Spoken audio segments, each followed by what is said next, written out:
أعوذ بالله من الشيطان الرجيم. بسم الله الرحمن الرحيم. الحمد لله رب العالمين والصلاة والسلام على رسوله محمد وآله وأصحابه أجمعين. السلام عليكم ورحمة الله وبركاته. ستاسي د روغتیا او سلامتیا په هیله یم. سورة الحجرات ان شاء الله نن شروع کوو.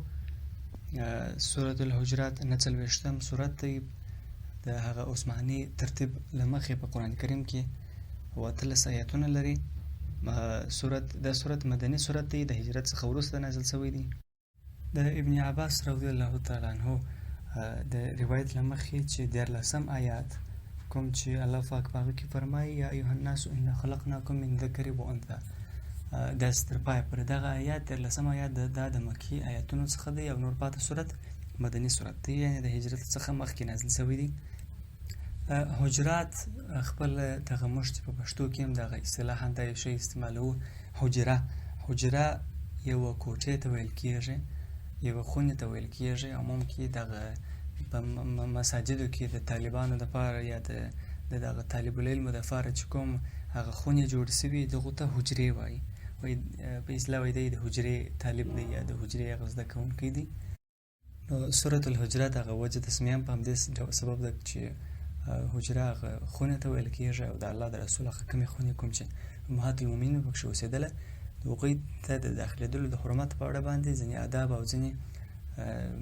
بیانونه راغلي دي چې هغه هم په دې صورت کې شتون لري. نو په دې سبب دغه صورت د حجرات صورت په نامه هم یادېږي. نو دغه صورت چې دی د ډېرو مهمو موضوعاتو څخه تشکیل شوی دی. ګورې ګر سره د انسانانو په ژوند کې هغه تر ټولو د مهمو شیانو څخه د هغوی هغه شخصي ژوند دی، یا که ووایو کورنۍ ژوند دی، یا ټولنه ده چې د دغه ټولنې د تنظیم او د ټولنې د سوکالۍ او د ټولنې د عمومي امن او د عمومي مصالحو د عمومي ګټو دپاره دغه که دینونه دي او که همداسې که دولت دی، دا ټوله د دغه دپاره کار کوي او د ټولو هدف دا دی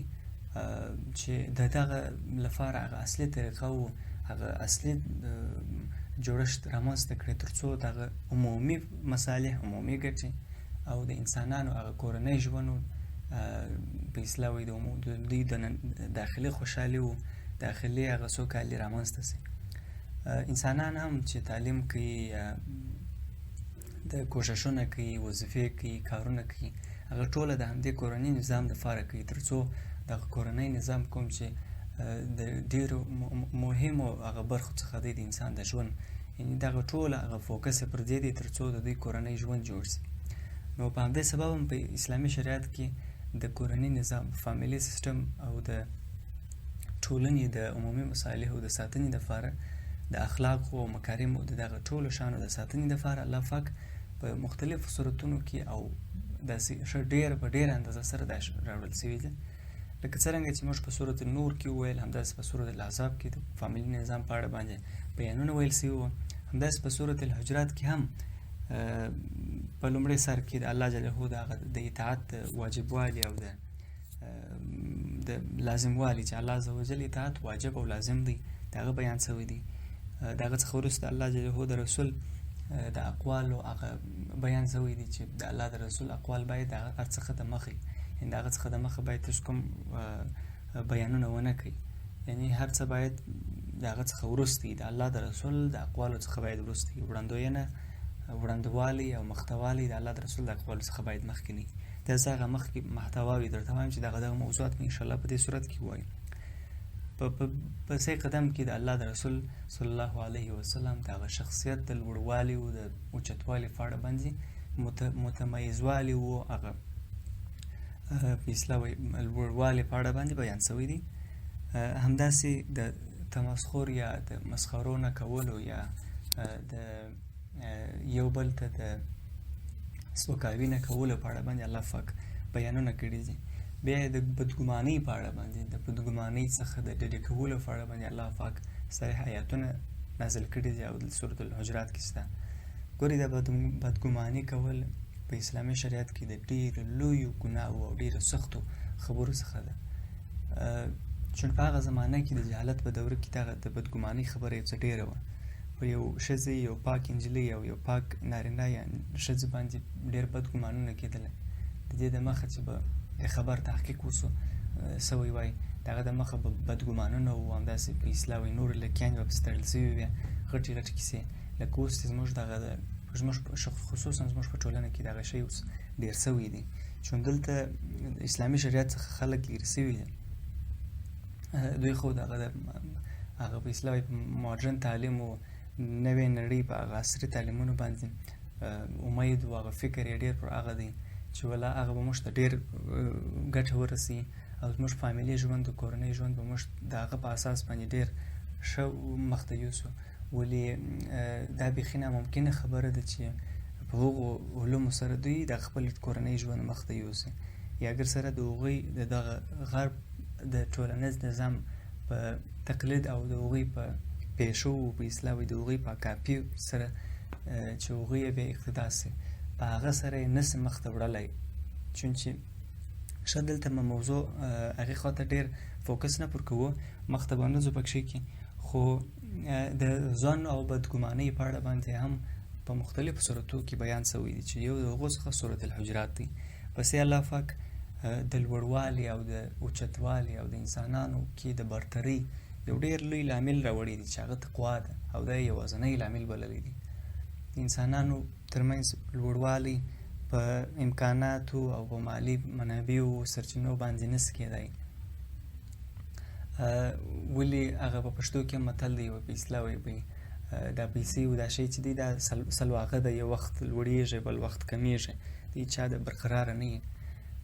همداسې نور شیان دي چې هغه په اصلاح وایي ښایست دی، یا نور داسې شیان دي چې هغه برقراره او استقرار نه لري.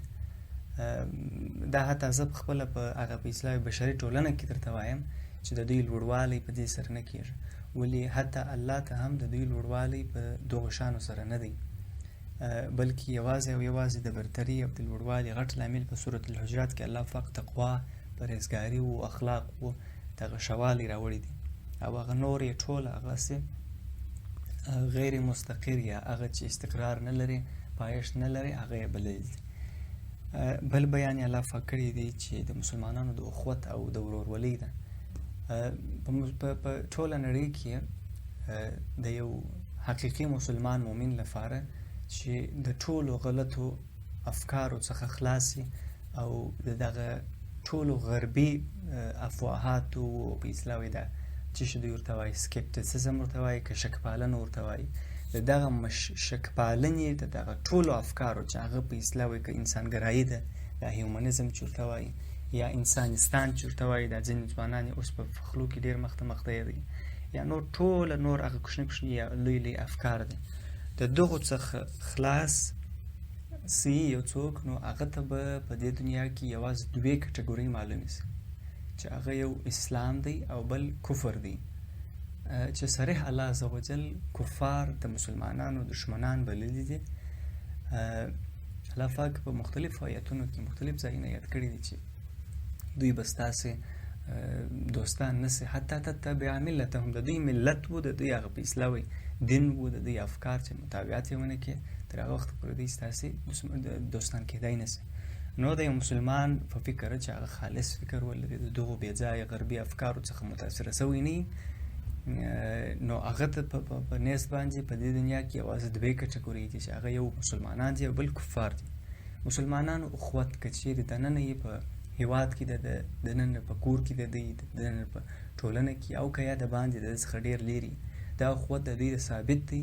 او دا اخوت د هر څه څخه چې هغه هر څه ارزښتونه دي د هغو ټولو څخه ډېر لوړ دی. هغه که ژبه ده، هغه که سمت و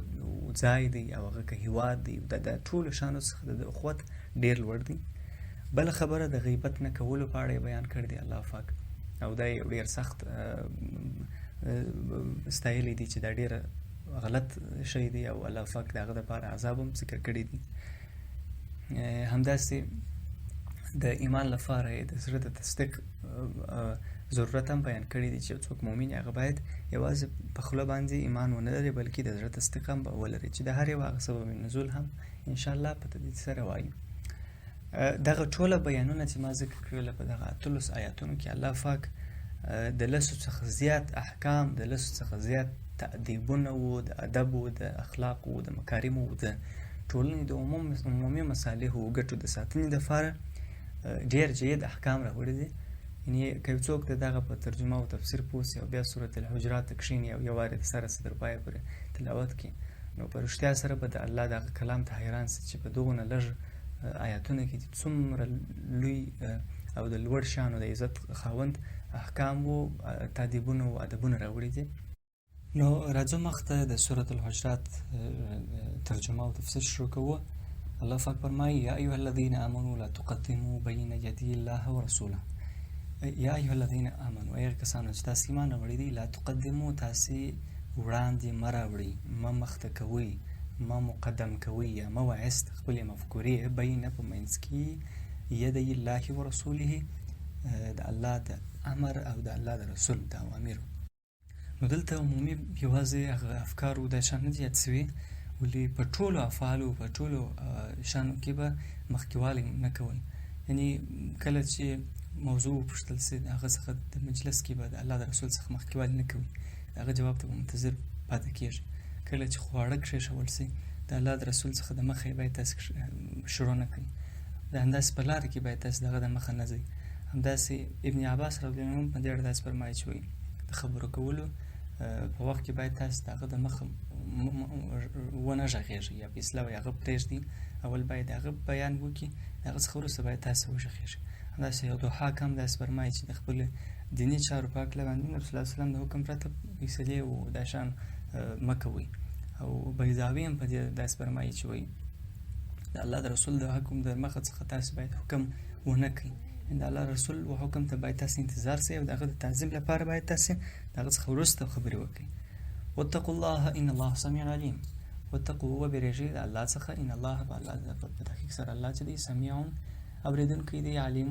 خبر دی، پوه دی او ستاسې په اړه باندې پوهېږي. سبب نزول په داسې ډول سره دی چې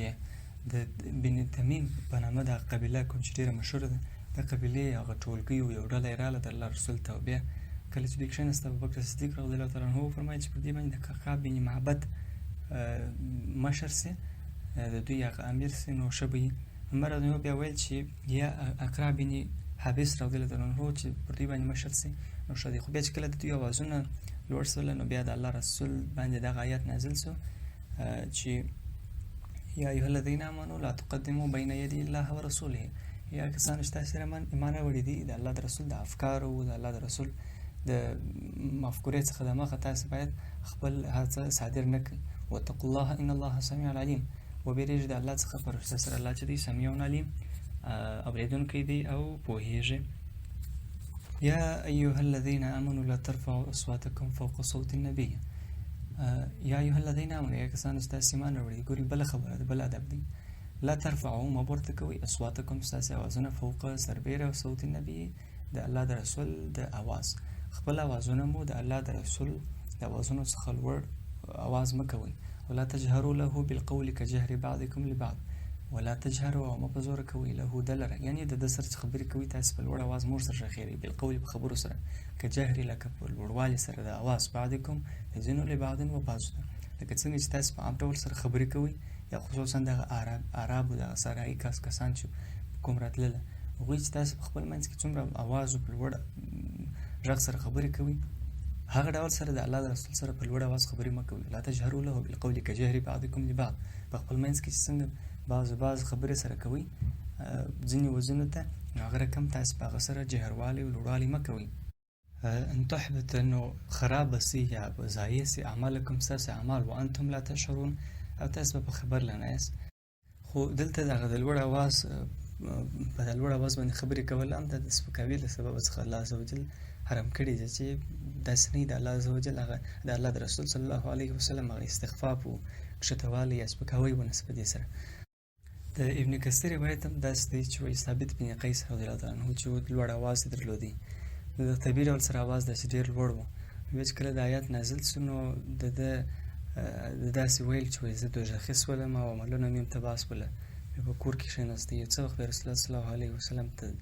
بیخي ورسره ویې نه لیدله. نو کله چې رسول الله صلی الله علیه وسلم ته خبر رسېږي نو رسول الله صلی الله علیه وسلم وایي یا دی جنتي دي. بل روایت کې هم داسې راځي چې وایي الله رسول درته فرمایي چې وایي ته غواړې چې په ژوند کې خلک په اصلاح وایي هغه ښه در باندې ووایي او شهادت دې نصیب سي جنتي سي. نو هغه ویل ول بیا به د الله د رسول صلی الله علیه وسلم په وړاندې په خپل غږ نه اوچت کوم او زه د الله د رسول په هغه زیری او پر هغه په اصلاح بشارت باندې راضي یم چې الله پاک هم فرمایي ان الذين یغضون اصواتهم په تحقیق سره کسان کوم چې کښته کوي اصواتهم د دې اوازونه عند رسول الله د الله رسول الله صلی الله علیه وسلم په نزد یعنی د الله رسول مخ اولئک الذين امتحن الله قلوبهم للتقوى په تحقیق سره دا کسان چې کوم چې الله عز وجل امتحان کړ د دوی قلوبهم د دوی زړونه لتقوا د تقوا لپاره. نو ابن کثیر هم داس فرمایي د دې په دغه کې تفسیر کې چې وایي ان الذين يغضون اصواتهم عند رسول الله اولئک الذين امتحن الله قلوبهم للتقوى. اولئک الذين کسان چې امتحان کوم چې امتحان کړي دي الله اسماعیل دي الله پاک قلوبهم د دوی زړونه لتقوا او تقوا پرهیزګارۍ لپاره. هغه وایي د دوی هغه زړونه خالص ګرځول سوي دي د تقوا د پاره یا په اصلاح وایي د دوی هغه زړونه چې دي د تقوا هغه اهل زړونه دي هغه قابل زړونه دي یا هغه کوم چې تقوا په اصلاح وایي وړ ده چې د دوی په زړونو کې او د دوی زړونه دي کوم چې د تقوا پکې ښوونځي ده او ځای دی. لهم مغفرة و اجر کریم دوی لپاره مغفرت و بخښنه ده او اجر عظیم او اجر هغه مکافات دي یا ثواب دی عظیم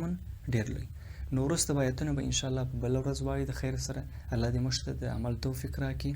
واخر دعوانا الحمد لله رب العالمین.